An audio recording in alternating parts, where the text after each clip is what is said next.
Welcome to our channel Telugu Prabha. నేను మీ journalist Yagnamurthy. Mass Maharaja Ravi Teja cinema mass Jathara విడుదలకు రెడీ అవుతూ ఉంది.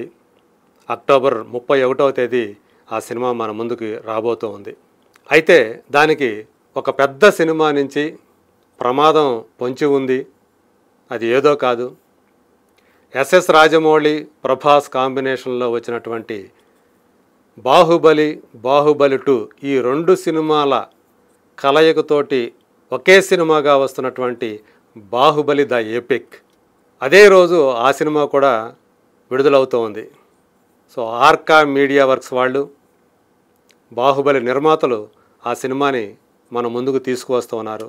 మొదటి సినిమా ఏదైతే ఉందో బాహుబలి ద బిగినింగ్, అది ఫస్ట్ హాఫ్గా, బాహుబలి ద కంక్లూజన్ సెకండ్ హాఫ్గా ఆ సినిమా మన ముందుకు వస్తుందని చెప్పి రీసెంట్గా ఇచ్చినటువంటి ఇంటర్వ్యూల్లో ఆ సినిమా నిర్మాతల్లో ఒకరైనటువంటి శోభు యార్లగడ్డ వెల్లడించారు. మరి దానికోసం చాలా పెద్ద స్థాయిలోనే ఆ సినిమాని రిలీజ్ చేస్తున్నట్టుగా సమాచారం. మరి ఆ సినిమాకి ఎక్కువ థియేటర్లు వెళ్ళిపోతే మాస్ జాతర పరిస్థితి ఏంటి అనేటువంటి సందేహాలు వ్యక్తమవుతూ ఉన్నాయి. సో థియేటర్లని ఆ రెండు సినిమాలు కూడా పంచుకునేటువంటి అవకాశాలు ఎక్కువగా ఉన్నాయి. దీంతో ఓపెనింగ్స్ మీద, మాస్ జాతర ఓపెనింగ్స్ మీద తీవ్రమైనటువంటి ప్రభావం పడుతుందని చెప్పేసి ట్రేడ్ వర్గాల వాళ్ళు కూడా చెప్తూ ఉన్నారు. అయితే ఇంకొకటి గమనించాల్సినటువంటి విషయం ఏంటంటే, మాస్ జాతరకు సంబంధించి ఇప్పటివరకు రావాల్సినంతవంటి బజ్ కానీ హైప్ కానీ క్రియేట్ కాలేదు. భాను భోగవరపు అనేటువంటి దర్శకుడు, కొత్త దర్శకుడు ఈ సినిమాను రూపొందించాడు. ఇప్పటివరకు వచ్చినటువంటి ప్రమోషనల్ మెటీరియల్ ఏదైతే ఉందో, టీజర్ కానివ్వండి, సాంగ్స్ కానివ్వండి, అంత ఎక్కువ ప్రభావాన్ని చూపించలేకపోయాయి. సో పెద్దగా అవి ఉపయోగపడలేదు హైప్ క్రియేట్ చేయడంలో అనేటువంటి అభిప్రాయం వ్యక్తమవుతూ ఉంది. సో త్వరలో రాబోతున్నటువంటి ఆ ట్రైలర్ అదైనా సరే ఈ సినిమాకి ఒక క్రేజ్ని ఏమైనా తీసుకొస్తుందా అనేటువంటి ఒక క్యూరియాసిటీ అయితే ఇప్పుడు రవితేజ అభిమానుల్లో ఉంది. సో దర్శకుడి మీద ఇప్పుడు ఆ పెద్ద బాధ్యత అయితే ఉంది. ఒక ఆసక్తికరమైనటువంటి, అందరినీ అలరించేటువంటి ఒక ట్రైలర్ కట్ అయితే తప్పనిసరిగా ఇప్పుడు దానికి కావాలి. సో దానికోసం కసరత్తులు చేస్తున్నారని చెప్పేసి మనకి వినిపిస్తోంది. అయితే ఇక్కడ ఆ సినిమా నిర్మాత అయినటువంటి సూర్యదేవర నాగవంశి, సో తను ఈ మధ్యకాలంలో ఎంత పాపులారిటీ సంపాదించుకున్నాడో మనలో చాలామందికి తెలుసు. ప్రస్తుతం దిల్ రాజుకు మించినటువంటి పాపులారిటీ నాగవంశీకి ఉంది అనటంలో సందేహం లేదు. సో దిల్ రాజు టాప్ ప్రొడ్యూసర్గా, ఇండస్ట్రీలోనే టాప్ ప్రొడ్యూసర్గా ప్రస్తుతం రాణిస్తూ ఉన్నారు. అంత పేరు సంపాదించుకున్నారు. ఆయన బ్యానర్ మీద ఇప్పటికే 56-57 సినిమాలు తయారయ్యాయి. మరి అలాంటి ఒక ప్రొడ్యూసర్ను కూడా దాటి ఇవాళ సూర్యదేవర నాగవంశి సో అంత పాపులారిటీ సంపాదించుకోవడం చిన్న విషయం కాదు.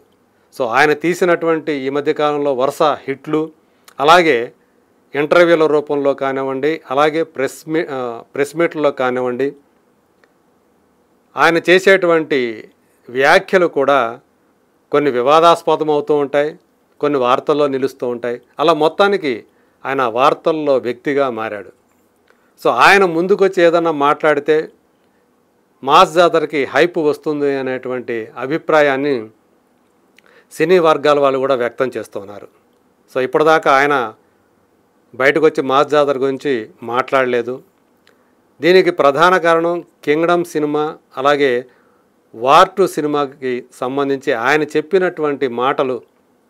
సో ఆయన ఘంటాపదంగా బల్లగుద్ది చెప్పి అవి సూపర్ డూపర్ హిట్ అవుతాయి, విజయ్ దేవరకొండ కెరీర్లోనే టాప్ గ్రాసర్ అవుతుంది, బిగ్గెస్ట్ హిట్ అవుతుంది కింగ్డమ్ అని చెప్పేసి ఆయన చేసినటువంటి మాటలు బ్యాక్ ఫైర్ అవ్వటం, అలాగే వార్ 2కి సంబంధించి ఆయన చేసినటువంటి మాటలు కూడా నిజం కాకపోవటం, దాంతో ఆయన విమర్శలకు, అంటే సోషల్ మీడియాలో చెప్పాలంటే విపరీతమైనటువంటి ట్రోలింగ్కి గురయ్యారు. ఆ రెండు ఫెయిల్ అయ్యాయి. అంతేకాదు తమిళ సినిమా రెట్రో, సూర్య హీరోగా యాక్ట్ చేసిన సినిమా, దాన్ని తెలుగులో రిలీజ్ చేసింది కూడా ఆయనే. అది కూడా ఫ్లాప్ అయింది. సో ఇట్లా వరుస ఫ్లాపులతోటి సూర్యదేవర నాగవంశీ క్రెడిబిలిటీ ఈ మధ్యకాలంలో కొంత దెబ్బతింది అనేటువంటి అభిప్రాయాన్ని విశ్లేషకులు వ్యక్తం చేస్తూ ఉన్నారు. సో ఈ అయినప్పటికీ కూడా ఆయన ముందుకు వచ్చి ఏదైనా మాట్లాడితే ఖచ్చితంగా దానికి విపరీతమైనటువంటి ప్రచారం ఇవ్వడానికి మీడియా, సోషల్ మీడియా సిద్ధంగా ఉంది. మరి ఆయన మాస్ జాతర గురించి ఏం మాట్లాడతాడా లేదా? సో ఇది ప్రస్తుతం నడుస్తూ ఉంది, ఈ మీమాంస అనేది నడుస్తూ ఉంది. సో రవితేజ అంటే ఆయన మాస్ మహారాజా అని చెప్పేసి పిలుస్తున్నప్పటికీ కూడా ఈ మధ్య కాలంలో తను వరుస ఫెయిల్యూర్ తోటి ఆయన కూడా సతమతం అవుతున్నాడు కెరీర్లో. చివరగా 2022లో వచ్చినటువంటి ధమాకా లాంటి సూపర్ డూపర్ హిట్ తర్వాత వరుసగా ఆయన 4 ఫెయిల్యూర్స్ చూశారు. సో వాటిలో Ravanasura, tiger Nageswara Rao, eagle, mister Bachchan ఈ 4 ఒకదానికి మించి ఒకటి డిజాస్టర్ అయ్యాయి. సో వీటి మధ్యలో ఆయన అంటే ధమాకా తర్వాత మెగాస్టార్ చిరంజీవి సినిమా వాల్తేరు వీరయ్యలో ఆయనకి తమ్ముడుగా ఒక స్పెషల్ రోల్ చేశారు.